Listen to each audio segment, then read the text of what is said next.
क्या आप जानते हैं कि 2016 से 2018 के बीच साइबर हमलों से प्रभावित देशों में भारत दूसरे स्थान पर है। रिपोर्ट्स के अनुसार 2019 में सबसे ज्यादा साइबर हमले करने वाले देश हैं America, Bharat, Britain, Singapore, Ukraine, Nigeria, Japan और स्पेन। और इसी रिपोर्ट में बताया गया कि कैसे यूक्रेन, चाइना और मेक्सिको द्वारा भारत पर सबसे ज्यादा अटैक हुए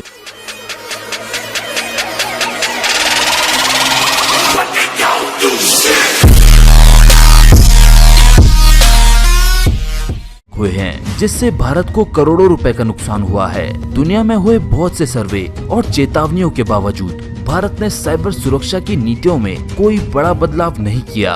तो क्या ये एक चिंता करने वाली बात हो सकती है, जिसमें भारत अपने आने वाली मुसीबतों को नहीं समझ पा रहा है? आज मैं आपको भारत में हुए कुछ ऐसे साइबर अटैक्स के बारे में बताऊंगा, जिसे जानकर शायद आप ये समझ जाएं कि साइबर सुरक्षा कितनी जरूरी है।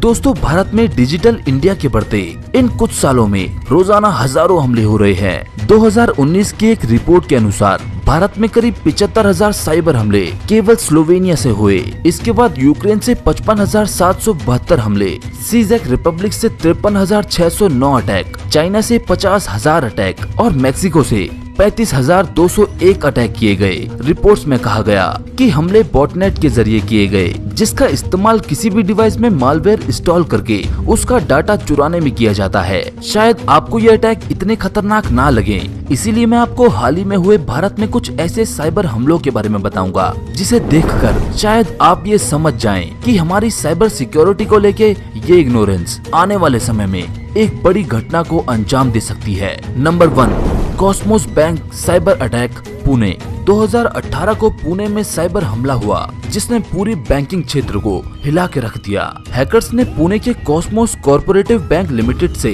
94 करोड़ 22 लाख रुपए चुरा लिए। हैकर्स ने बैंक के एटीएम सर्वर को हैक किया और कई वीजा और डेबिट कार्ड्स की मदद से सिर्फ 2 घंटे 13 मिनट में 12,000 ट्रांजैक्शन की। हैकर्स ने बड़ी चालाकी के साथ ट्रांजैक्शन को 21 अलग अलग देशों से किया, जिससे बैंकिंग सुरक्षा कर्मी समझ ही नहीं पाए। इसमें सबसे चौंकाने वाली बात ये थी कि बैंक को समझ ही नहीं आया कि ये ट्रांजैक्शन किस किस अकाउंट से की गई है, और आज तक वो इसकी खोज में लगे हैं कि ये पूरा अटैक हुआ कैसे। Number 2, ATM system hack. 2018 में साइबर अटैकर्स ने कैनरा बैंक के एक एटीएम सर्वर को निशाना बनाया और लगभग 50 लोगों के एटीएम कार्ड से 20 लाख रुपए चोरी की। अनुमान था कि उनके पास 300 एटीएम कार्ड्स की डिटेल थी, पर वो उन पे आई कैसे? दरअसल हैकर्स ने लोगों की कार्ड डिटेल्स चुराने के लिए स्किम डिवाइसेस का इस्तेमाल किया। अब आप सोचेंगे ये स्किम डिवाइस क्या होता है, तो उसके लिए ये वीडियो देखें। Credit card skimmer is an electronic device that steals your information off of your credit card. They can drain your bank account in a matter of minutes, spend thousands of dollars before you even realize you've been a victim. When you put your card into either a gas pump or an ATM machine, there's an electronic device that reads your magnetic strip. At the same time, there's a pinhole camera close by on the ATM that's watching you punch your PIN number in, which gives the criminal access to your bank account. The criminal is putting a cap right over the top of the cap that's on the ATM, which you'd never even know. They're also putting a facial plate, which has the pinhole camera. There's usually a battery of some type. There's a small little motherboard. There's a memory chip in there to record your information. The criminal will come back, remove that apparatus, and download that information. It's used to drain your bank account. The information is also being sold on the dark web to other potential criminals that will buy it and go out and do the same thing.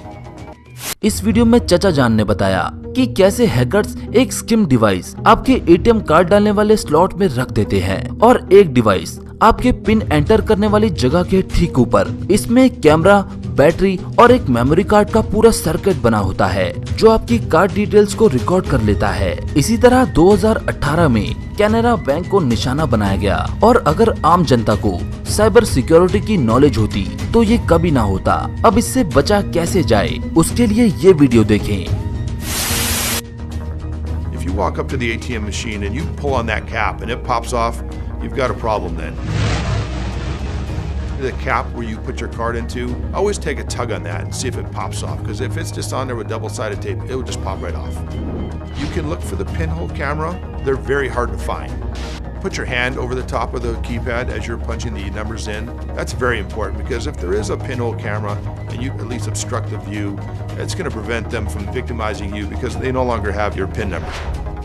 The gas pump skimmers are something that you cannot see. They're internal. Most, if not all, gas pumps have a security tape on them, usually orange in color. You want to see if that tape is either removed or broken. Usually when these criminals put those gas pump skimmers, they're in a hurry. They don't sit there and peel off all the tape. They usually break it, get the key, open up the gas pump, install the skimmer, and they're out of there. So if you go to a gas pump and you notice that the tape has been tampered with, immediately go inside and notify the attendant that there's a good possibility there's a skimmer inside the pump. Number 3, Aadhaar software hack. 2018 की शुरुआत में ही बवाल तो तब much गया जब 100 करोड़ से ज्यादा भारतीयों की आधार कार्ड की डिटेल्स लीक हो गई। UIDAI ने खुलासा किया कि लगभग 210 भारत सरकार की वेबसाइट ने ये डाटा लीक कर दिया। डेटा लीक में आधार कार्ड और पैन कार्ड की डिटेल्स, मोबाइल नंबर, बैंक खाता नंबर, IFSC कोड और बाकी बहुत सी डिटेल्स शामिल थी। इससे भी चौंकाने वाली बात ये निकल कर आई कि हैकर्स ये आधार कार्ड की डिटेल्स 500 रुपए प्रति व्यक्ति व्हाट्सएप में बेच रहे थे और साथ ही साथ किसी भी आधार के प्रिंट आउट देने पर 300 रुपए लिए जा रहे थे, जिससे बहुत से खतरनाक कामों को अंजाम दिया जा सकता था। Number 4, hack attack on Indian health care. 2019 में भारतीय मेडिकल वेबसाइट्स का हैक होना डरा देने वाला था, जिसमें US के सुरक्षा विभाग ने बताया कि हैकर्स ने भारत की सबसे बड़ी मेडिकल वेबसाइट्स को हैक किया और मरीजों के साथ साथ डॉक्टर्स के भी 68 लाख रिकॉर्ड्स चुरा लिए, जिससे देश की साइबर सिक्योरिटी पर क्वेश्चन मार्क लग गया। Number 5, SIM swap scam. दोस्तों, सिम स्वैप हैकिंग एक ऐसा मेथड है जिससे कोई भी हैकर कहीं से भी आपका अकाउंट हैक कर सकता है। इस मेथड में सबसे पहले हैकर आपकी पर्सनल डिटेल पता करता है, जैसे आपका नाम, आपका एड्रेस, फोन नंबर। उसके बाद वो आपकी मोबाइल टेलीकॉम कंपनी को कॉल करके या किसी भी तरह आपके सिम कार्ड को ब्लॉक करवाता है। इसमें वो टेलीकॉम कंपनी को यह भी कह सकता है कि आपका ये सिम खो गया है और आपको नया सिम चाहिए। जब टेलीकॉम कंपनी आपका सिम बंद कर देती है, तब वह उसी नंबर से दूसरे सिम की डिमांड करता है और अब क्योंकि आपका सिम उसके पास है, तो वो OTP का इस्तेमाल करके आपके अकाउंट के सारे पैसे अलग अलग जगह ट्रांसफर कर देता है। और इसमें सबसे मजे की बात ये है कि आपको इसकी जानकारी तक नहीं मिलती, क्योंकि आपका सिम ब्लॉक हो चुका होता है। मुंबई के एक शख्स के साथ भी ऐसा ही हुआ। जब रात करीब 2 बजे उसे कॉल्स आई, तब वह उसे इग्नोर करके सो गया, पर जब सुबह उठा तो उसने देखा कि उसके मोबाइल पर 6 अलग अलग नंबर से मिस कॉल आई है और उसका सिम ब्लॉक है। पर वो नहीं जानता था कि उसके साथ एक स्कैम हो चुका है। उसके अकाउंट से 1 करोड़ 86 लाख रुपए चोरी हो चुके थे। बाद में जब पुलिस में कंप्लेन लिखाने के बाद उसे ये सब पता चला, तो आप समझ सकते हैं उस पर क्या बीती होगी। तो क्या इस स्कैम से बचने का कोई उपाय नहीं है? जवाब है क्यों नहीं। दोस्तों, हैकर ये काम तभी कर सकता है जब उस पे पहले से आपकी कुछ डिटेल्स हो, जैसे आपका नाम, मोबाइल नंबर, एड्रेस या बाकी जानकारियां। जब उसे पता हो कि आपका ये नंबर आपके बैंक अकाउंट से लिंक्ड है। इसीलिए ऐसे अटैक से बचने के लिए ये टिप्स जरूर फॉलो करें।